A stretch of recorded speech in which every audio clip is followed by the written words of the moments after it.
I am the first one to tell you to marry for money and not love. However, let me tell you something about the New York City housewives. Not one housewife have I met that before they stayed home to raise kids did not have a professional career.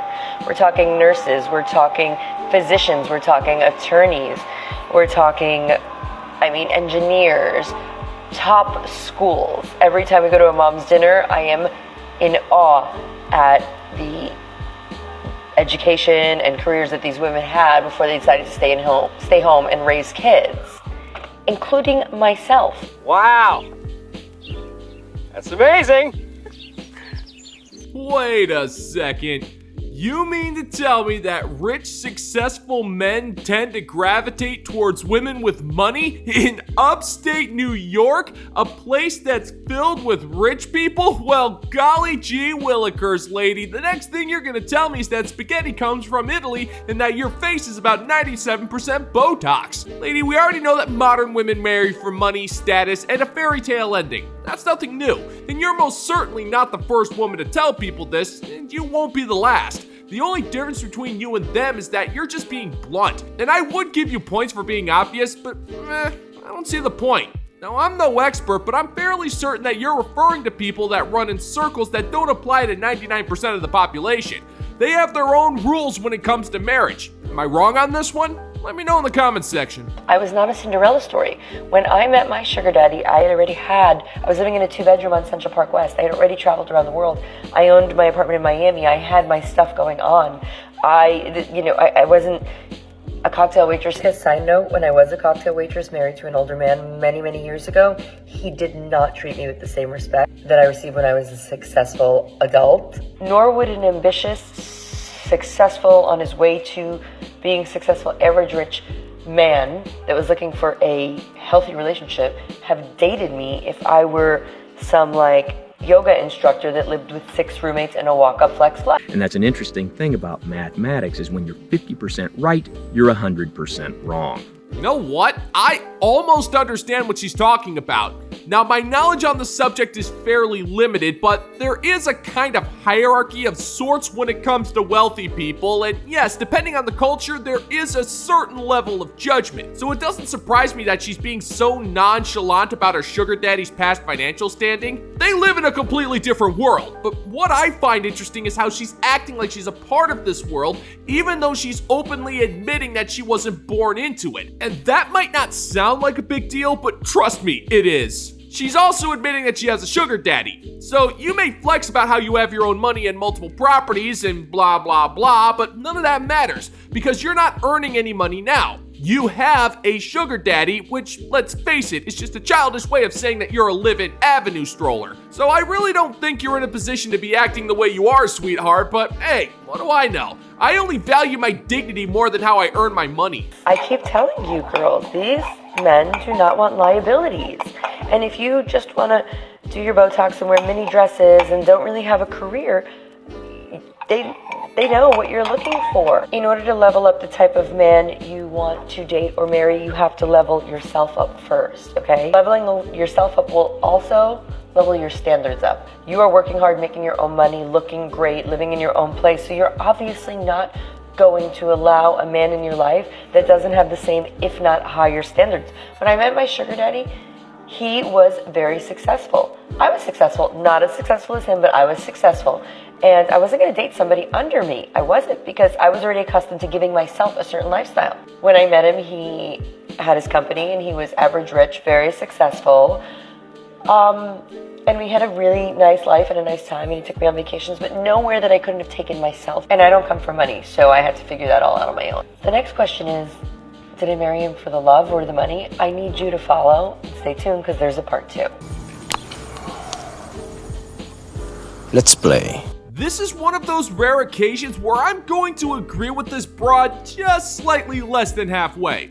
Wealthy men won't just let anyone into their lives. Remember, wealthy men are some of the stingiest SOBs to ever walk the earth. And modern women think that because they live in big houses and drive fancy cars and wear expensive clothing, that just means they hang around, do nothing all day, and just needlessly spend money. But these women have no idea how these men earn their money, and most of the time, they are working their asses off.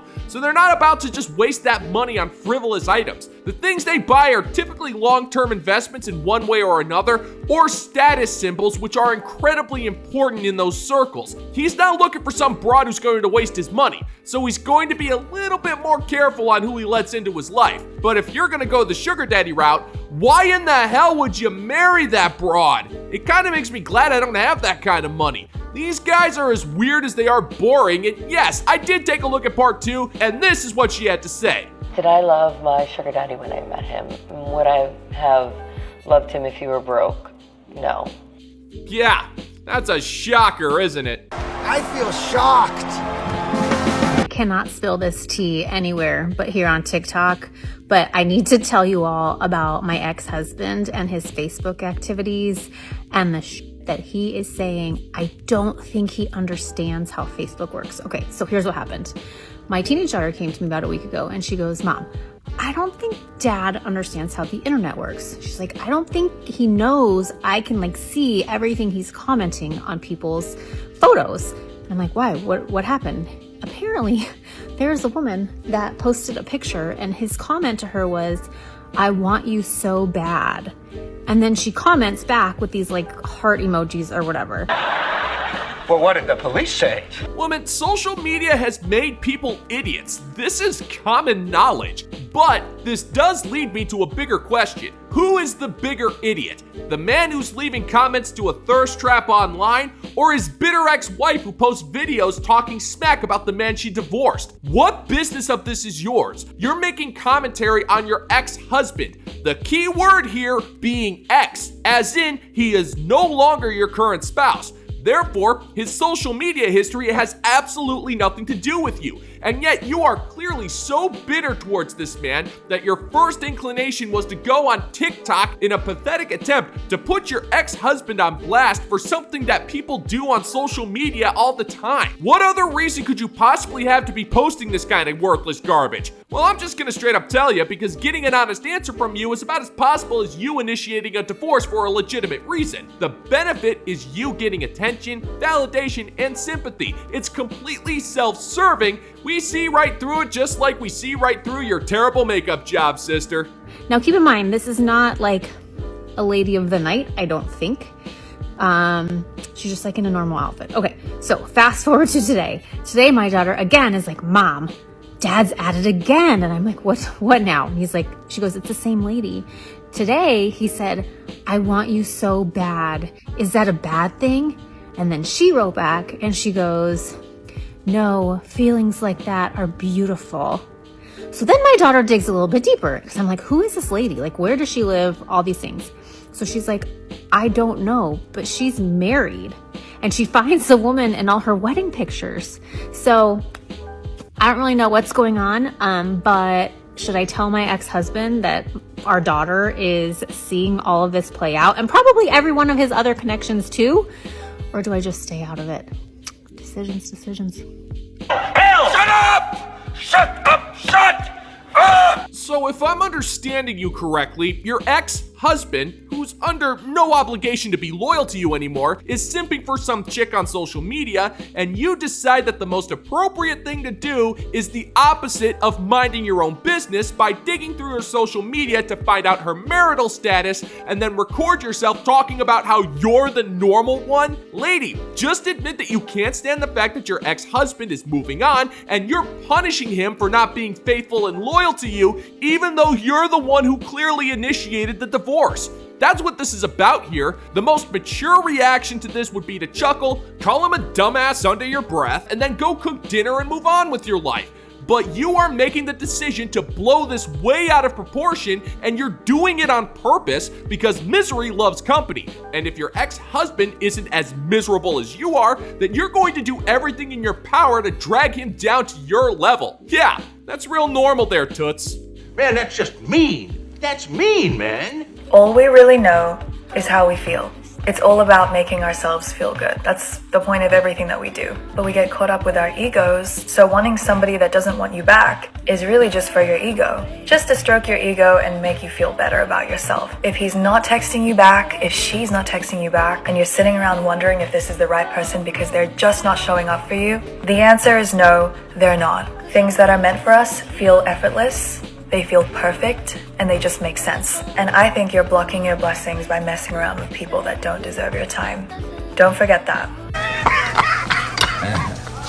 That is without a doubt the dumbest thing I've ever heard. Things that are meant for us seem effortless? Yeah, that sounds like the mantra of a hopelessly single woman. How dare you to tell that to a doctor or lawyer or a bodybuilder and see what they have to say in response.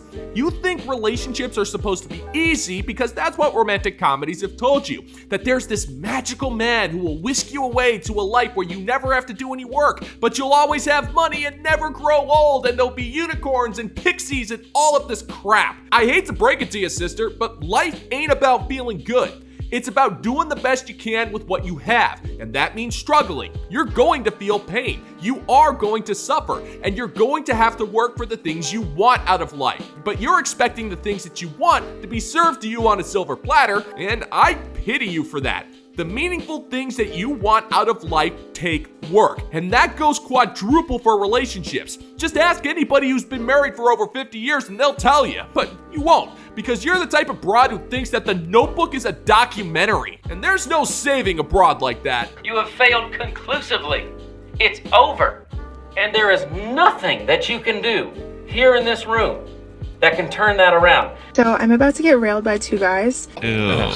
What a mess. Ew. Ew. Ew. Which is something I do quite often, if I'm honest with myself. And while I'm waiting for them to get here, I was just thinking, I'm on pace to hit 365 bodies in 365 days. And last year, I was excited when I hit 300 in a year.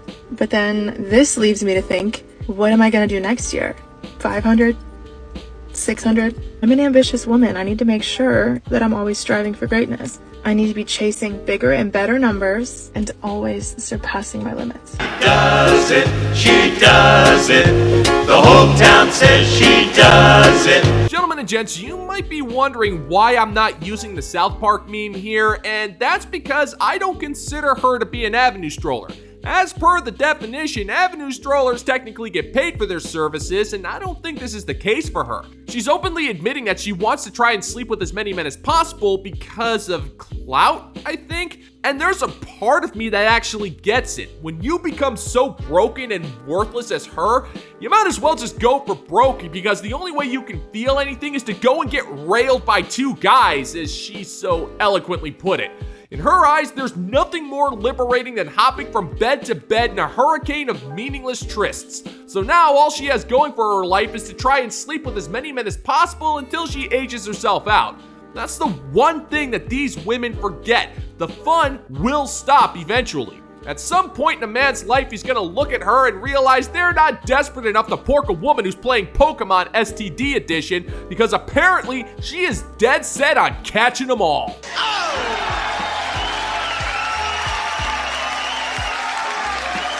And of course, I gotta take a moment to give my respect to the members of the Bounty Board for helping to make today's episode possible. Gentlemen and gents, thank you so much for your support.